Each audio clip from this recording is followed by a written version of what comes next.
LG생활건강의 구강용품 팀에서 2주 정도 일을 하는 거고요. 구강용품 만들 때 뭐 어떻게 이루어지고 있는지, 구강용품들도 맞춰야 되는 그 기준들이 있거든요. 그 기준을 체크하는 일을 했죠. 제가 원래는 치약을 한번 만들어 보려고 LG생활건강에서 익스턴십을 신청을 했었던 거라 가지고 생각보다 치약을 만드는 공정이 간단하지만은 않아 가지고 지금은 안 하고 있습니다. 본업에 집중하고 있습니다.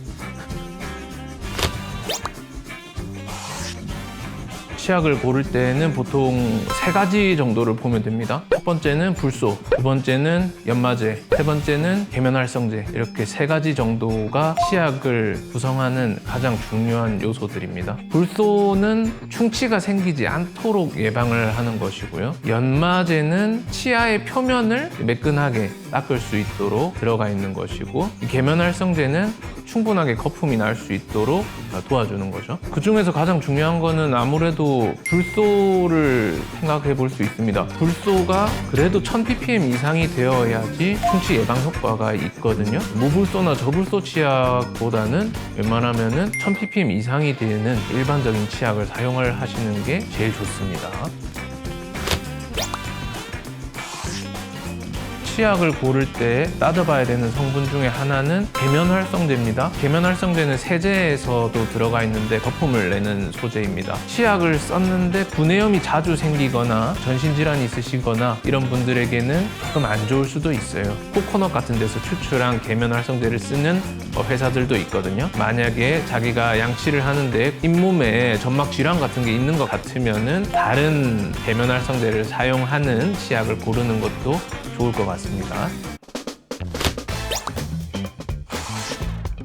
기능성 치약은 시중에 유통되고 있는 것들은 크게 2가지로 볼 수 있어요. 첫 번째는 미백 치약이고, 두 번째는 시린니 치약입니다. 미백 치약에 대해서 설명을 좀 드리자면은, 미백을 하는 성분은 과산화수소가 무조건 들어가 있어야 되고, 그게 일정량 이상 들어가 있어야 미백 효과가 나타나기 시작합니다. 그 외에 활성탄이나 이런 것들이 들어갔다는 거는 효과가 미미하다라고 생각을 하고 있고요. 과산화수소의 그 기준치를 미백 효과가 있을 정도로 넣으려면은 꽤나 많이 들어가야 되는데, 이걸 식약처에서 허가를 내주지 않을 가능성이 매우 큽니다. 대부분의 미백 치약들은 과산화수소는 함량 미달로 들어가 있고 연마제를 많이 넣는 경우가 많습니다. 치약들 중에서 담배 얼룩들을 제거해 준다라거나 치석 제거 기능이 탁월하다, 뭐 이런 말이 나와 있는 치약들은 연마제가 많이 들어가 있을 가능성이 큽니다. 연마제가 많이 들어가 있는 치약들은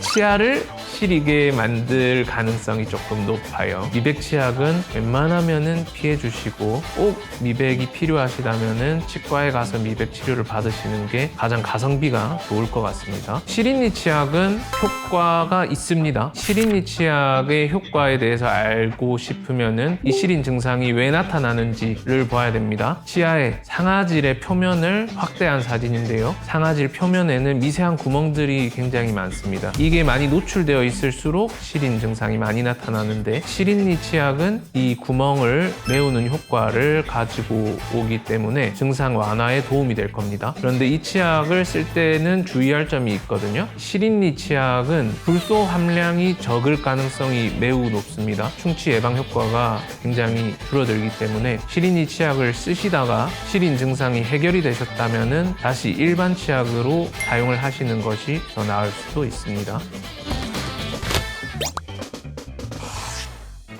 크게 호불호는 없거든요. 거품이 많은 치약이라는 거는 아까도 말씀드렸듯이 SLS라는 계면활성제를 사용하고 있을 가능성이 큽니다. 일반인들이 쓰기에 아무 문제가 없어요. 아무 문제가 없는데 SLS 말고 다른 계면활성제를 쓰는 치약들도 있어요. 근데 그것들은 사용해 보시면은 거품이 안 나기 때문에 덜 닦인다라는 느낌이 드실 수 있지만은 실제로는 덜 닦이는 게 아니기 때문에 크게 신경은 안 쓰셔도 될 것 같습니다. 향이 강한 치약은 저는 개인적으로는 좀 선호하지 않습니다.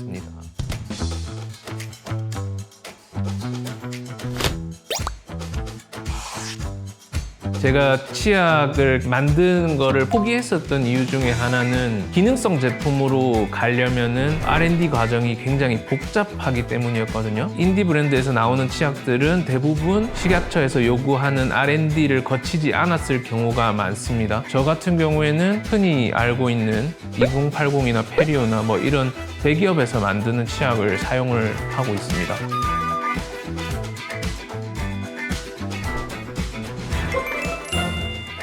오늘은 치약을 중점적으로 다뤄봤는데 사실은 제가 칫솔에도 나름의 일가견이 있습니다. 다음에는 칫솔에 대해서도 한번 다뤄보도록 하겠습니다. 이번 영상에 출연한 저는 365 바른약속치과 기내자원점의 김정우 대표원장이었습니다. 영상 잘 보셨다면 구독과 좋아요, 알림 설정 부탁드립니다. 감사합니다.